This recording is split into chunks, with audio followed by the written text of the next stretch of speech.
Viewers எல்லாரும் எப்படி இருக்கீங்க? இன்றைக்கி நம்ம பார்க்க போகிற டிஷ் வந்து பார்த்திங்கன்னா குஞ்சு கருவாடு அல்லது சின்ன கருவாடு வறுவல் செய்கிறது எப்படின்னு சொல்லி நம்ம பார்க்கலாம். வாங்க வீடியோக்குள்ளே போகலாம். இதில் வந்து தேவையான இன்க்ரீடியன்ஸு இந்த மாதிரி எல்லாமே ரெடி பண்ணி எடுத்து வச்சுக்கோங்க. இந்த மாதிரி குஞ்சு கருவாடை ஒரு பாத்திரத்தில் கொட்டிட்டு நல்லா தண்ணி கொதிக்க வச்சுட்டு பாயில் பண்ண தண்ணியை அதில் ஊற்றிட்டு ஒரு 5 to 10 minutes நல்லா சோக் பண்ணணும். ஏன்னா அதில் இருக்க சால்ட்டு ப்ளஸ் வந்து அதில் இருக்க அழுக்கெல்லாம் வந்து ரிமூவ் ஆகும். அதுக்காக நம்ம இதை வந்து பண்ணுறோம். இப்போ பற்ற வச்சு வானொலி சூடானதோட தேவையான அளவுக்கு எண்ணெய் ஊற்றிக்கலாம். கொஞ்சம் எண்ணெய் வந்து நம்ம கொஞ்சம் எக்ஸ்ட்ரா ஊற்றணும்.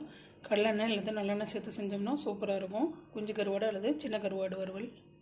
இந்த மாதிரி 2-3 முறை க்ளீன் பண்ணி கருவாடை எடுத்து வச்சுக்கணும். கடுகு சேர்த்துக்கலாம், வதக்கிக்கலாம். இடிச்சு தேவையான அளவுக்கு மிளகாத்தூள் சேர்த்துக்கலாம், தூள் சேர்த்துக்கலாம், மஞ்சள் தூள் சேர்த்துக்கலாம், தேவையான அளவுக்கு சேர்த்துக்கலாம். கல்லுப்பு தான் போட்டிருக்கேன். 4 தக்காளி கட் பண்ணி வச்சுருக்கேன் பழமாக, அதை ஆட் பண்ணிக்கலாம். நல்லா வதங்கிடுச்சு. இதை கூட சுடுதண்ணியில் க்ளீன் பண்ணி வச்சுருக்கிற சின்ன கருவாடு இல்லை குஞ்சு கருவாடை நம்ம ஆட் பண்ணிக்கிறோம்.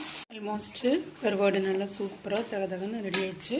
ஃபைனல் டச்சாக ஒரு 3 ஸ்பூன் நல்லெண்ணெய் ஊற்றி அடுப்பை வைக்கலாம். சும்மா லைட்டாக டேஸ்ட்டுக்காக ஃபேண்டாஸ்டிக் அண்ட் ஃபேபுலஸான கருவாடு சுட சுட ரெடி ஆகிடுச்சு. இது வந்து ரசம், தயிர் சாதம், பருப்பு சாம்பார் இதுக்குள்ளே சாப்பிட்றதுக்கு பெஸ்ட்டாக இருக்கும்.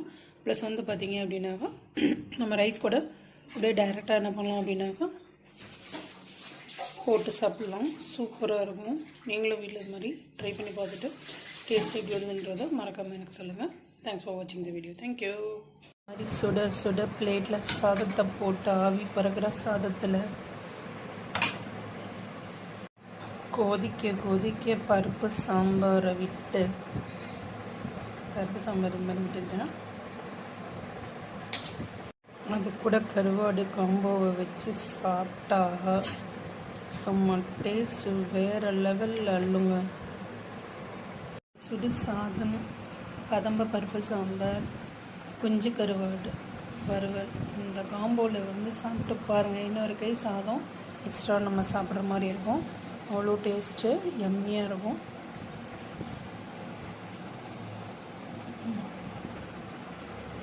வேறு லெவலில் இருக்குங்க. சூப்பராக இருக்குங்க. நீங்களும் வீட்டில் ட்ரை பண்ணி பார்த்துட்டு டேஸ்ட் எப்படி இருக்குன்னு வந்து மறக்காமல் கமெண்ட்டில் சொல்லுங்கள்.